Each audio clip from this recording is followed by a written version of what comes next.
Why Aguero is definitely scoring. Can Wilf Zaha be fit for the double game week? And could Liverpool actually get top 4? This is the Fantasy Football Cheat Sheet, and yes, you guessed it, it's another double game week. The sides to my left will do battle not once, but twice in game week 35.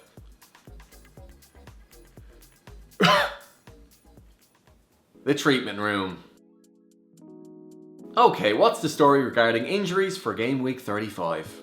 Our sources jumped the gun last week with Lacazette and Tierney still nowhere to be seen in their win over Newcastle, but they are now in full training and should feature tonight in the Europa League. Unlucky lads, probably would have been best missing this inevitable disaster. Plenty of eyes will be on Wilf Zaha given Palace have a double game week, and one of those games is against Sheffield United, but Roy Hodgson seemed quite concerned over the Ivorian's groin. His eyes are up here, Roy. James Rodriguez was tugged off in the warm-up prior to their loss against Aston Villa. Surprised the cameras didn't pick that up. With reported tight calves. Not one tight calf, but two. Like a really fresh farmer. Those are some tight calves. I do apologise. One injury I haven't spoken about is Rafinha. The Brazilian had been a fantasy football favourite this season, but hasn't played in any of Leeds' last 3 games. Given the nature of the injury, Bielsa isn't giving us much confidence that he will feature this weekend. One injury we have spoken about is Jack Grealish. I don't know how many more of these updates I can do. But hot off the press is the news that he's going to London today. To meet with Daniel Levy?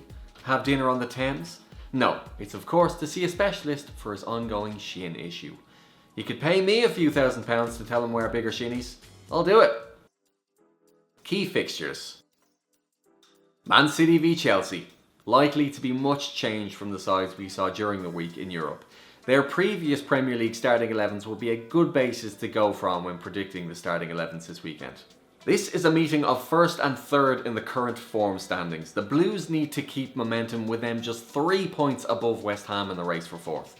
One win each in all meetings between the sides this season. Chelsea won in the FA Cup semi-finals less than a month ago, while City won 3-1 at the Bridge on January 3rd. Foden, KDB and Gundogan were the goal scorers. V5 Phil Foden, the lad's gonna be a giant. Although City only play once in game week 35, Sergio Aguero is one to consider. 2 goals in his last 3 Premier League starts. He's completed just his second 90 minutes of the season against Crystal Palace. Top scorer in this fixture? Of course, it's Aguero. He has 13 in total. He has more career goals against Chelsea than any other team in his career. But how many has he got against my Sunday League team? None. West Ham v Everton. Just 1 win in 7 league games certainly constitutes a bottle on Everton's behalf. By contrast, West Ham have won 3 of their last 5 and they're still just a win away from the top 4. And West Ham are second in the home form table, losing just 4 games at the London Stadium all season. And 3 of those losses were Chelsea, Man United and Liverpool. West Ham did win the reverse fixture 1-0, but that was their first win against the Toffees in 5 attempts.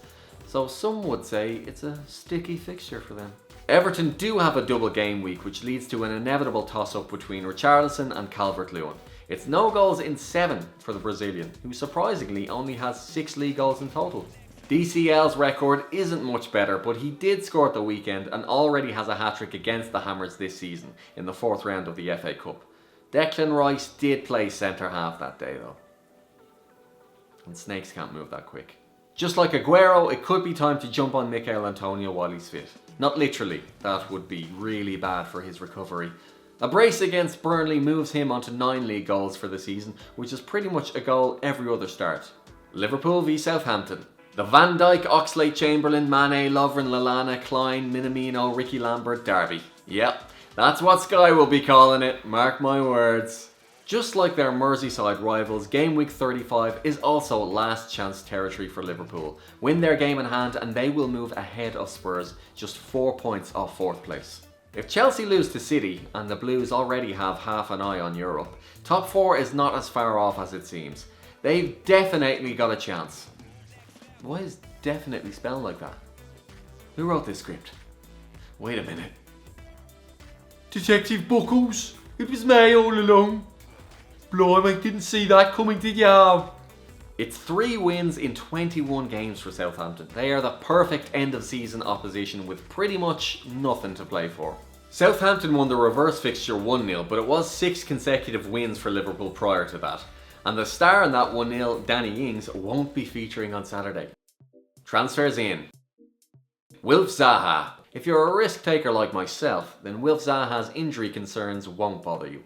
The fact he completed 90 minutes against City in a game it wasn't worth risking him in suggests he could be okay. Games against Sheffield United and Southampton are as good as it gets at this stage of the season. Zaha hasn't been scoring of late, but Palace's fixture list has been one of the toughest in the league, and he did notch against Leicester a couple of weeks ago. Palace have already beaten both of their game week 35 opponents this season.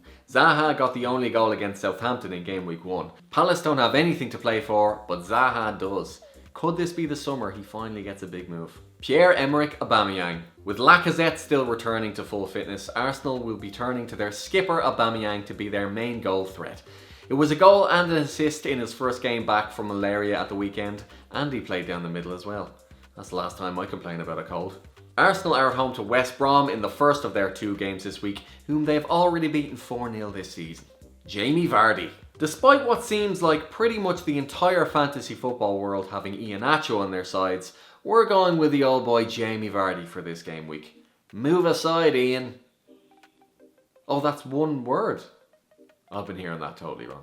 Only 6 other players in the league have outscored Vardy this season, and with top 4 not yet confirmed, a big moment like Champions League qualification will be secured by a big player like Vardy. Leicester face Newcastle at home in the first of their 2 games, which couldn't be a nicer tie.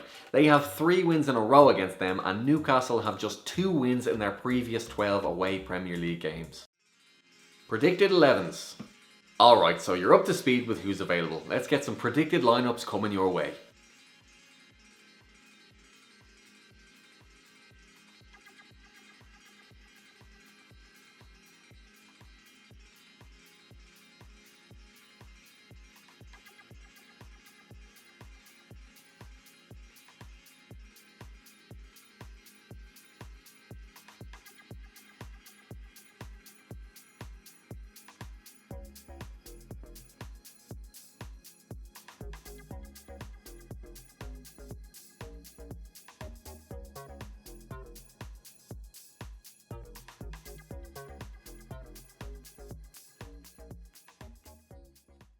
Right, that's all from us. But in other news, just around the corner we will have our Euro 2021 Dream Team Fantasy Football game, ready to fill that fantasy void in your life this summer. That should be coming out this month, so keep your eyes peeled. Let us know what you thought of the show in the comments, tell all your mates about us. We're working hard every week to give you the most informative video on the internet for fantasy football. And let us know what your teams are going to look like. Have you got any obscure picks? How's your season gone so far? Okay, I'm off. Good luck this weekend. Did I mention it's a double game week?